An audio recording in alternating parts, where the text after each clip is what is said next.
Ya sabes cómo es. A medida que pasan los años, el conocimiento común se desvanece más rápido de lo que puedes decir. ¿Para qué sirve ese aparato?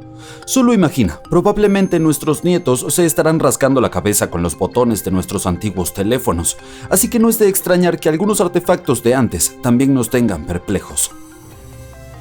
Échale un vistazo a este objeto peculiar. ¿Alguna idea de lo que es? ¿Un instrumento musical, un juguete o tal vez algo de otro mundo? Ni idea, y ni siquiera los expertos tienen una respuesta exacta. Este pequeño es un dodecaedro romano y fue descubierto por algunos arqueólogos aficionados cerca de Lincoln, Inglaterra. Tiene forma de puño y está hecho de una mezcla de metales. Ahora bien, en cuanto al uso de este artilugio, esa es la pregunta del millón. Supuestamente, estos objetos eran muy populares en el norte de Galia y la Germania romana según algunos mapas antiguos. Dodecaedros similares han aparecido en Europa, Gran Bretaña e incluso a lo largo de la ruta de la seda marítima en el sur asiático. La trama se complica a medida que aparecen cada vez más de estos dodecaedros. Algunos tenían cera en su interior, lo que llevó a los científicos a pensar que eran candelabros. Otros creen que podrían haberse utilizado para tejer guantes, ya que no se ha encontrado ninguno en regiones cálidas.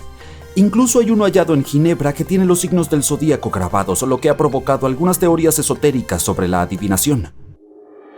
Es un descubrimiento reciente que dejó a todos asombrados. ¿Podría ser algún tipo de herramienta sagrada para los romanos? ¿Quién sabe? Tal vez sea la primera multiherramienta, inventada mucho antes de que las navajas suizas fueran conocidas.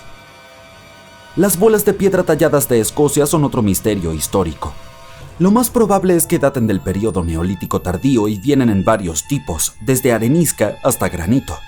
Todas tienen aproximadamente el mismo tamaño y presentan patrones intrincados y uniformemente espaciados de jefes circulares o protuberancias. La mayoría de estos diseños tiene 6 protuberancias, pero el número puede variar de 3 a 160. Algunas de estas bolas están mejor elaboradas que otras y unas pocas incluso tienen decoraciones adicionales. Hay más de 400, las cuales han sido encontradas principalmente en Escocia, aunque algunas han aparecido en el norte de Inglaterra e Irlanda. Estas rara vez muestran signos de daño o uso y no hay pistas que revelen su función. La mayoría de los expertos piensan que no eran herramientas prácticas, sino que tenían alguna importancia simbólica o social, probablemente un signo de poder o prestigio dentro de sus comunidades. Los tambores de Folkton son 3 cilindros de piedra de la Gran Bretaña neolítica descubiertos a finales del siglo XIX en un túmulo funerario en Yorkshire del Este. No se ha encontrado nada parecido en ningún otro lugar de las Islas Británicas de ningún período prehistórico. Cada tambor está decorado con diseños únicos que cubren los lados y las cúpulas. Las decoraciones son principalmente geométricas y están dispuestas en paneles con rostros humanos estilizados asomándose desde 2 de los tambores. Estudios recientes de los artefactos utilizando nuevas tecnologías mostraron que los diseños habían sido tallados y retallados a lo largo del tiempo. Un equipo de expertos también analizó la composición de los tambores y resulta que fueron hechos de caliza local. En la Edad del Bronce tardío en Europa, mucho antes de que las monedas se volvieran comunes, los objetos de metal finamente elaborados servían como riqueza portátil y símbolos de alto estatus.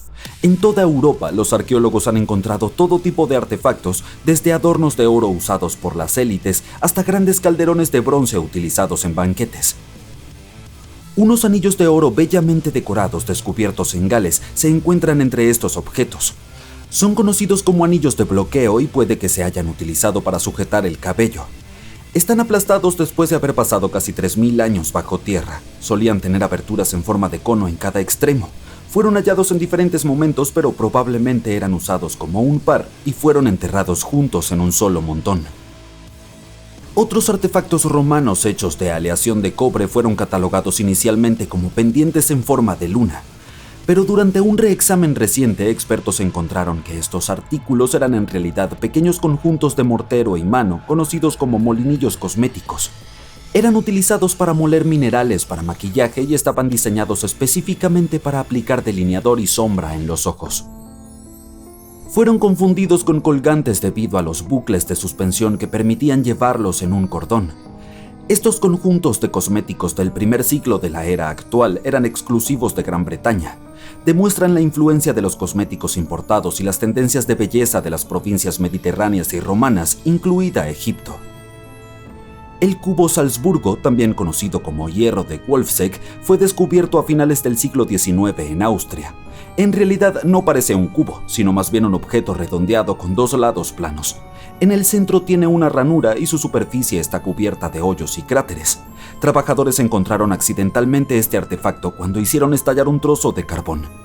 Se piensa que la veta de carbón de la que proviene tiene más de 60 millones de años.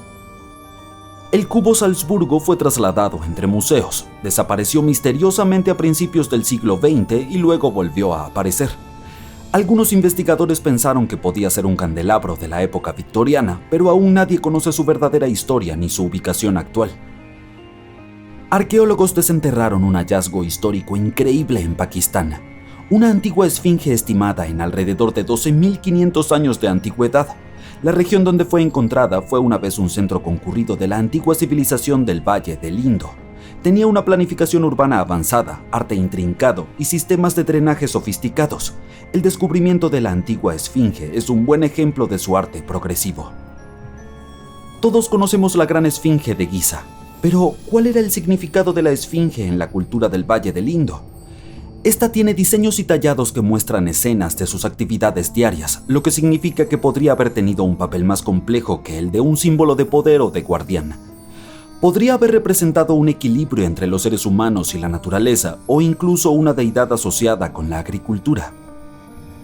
Arica, en Chile, se asienta sobre las dunas arenosas del desierto de Atacama, conocido como el desierto más seco del mundo.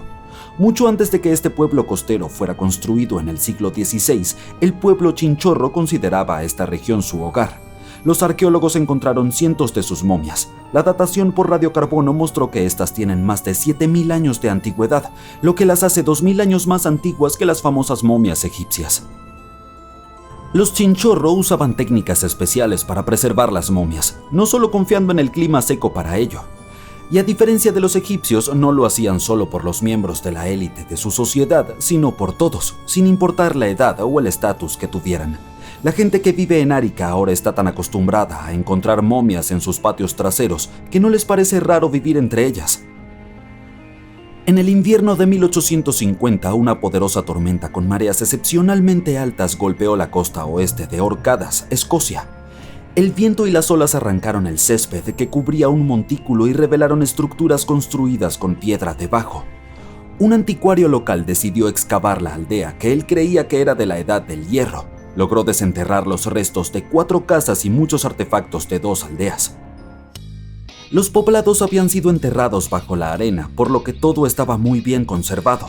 La datación por carbono no existía en ese entonces, así que era difícil determinar la edad exacta de las aldeas.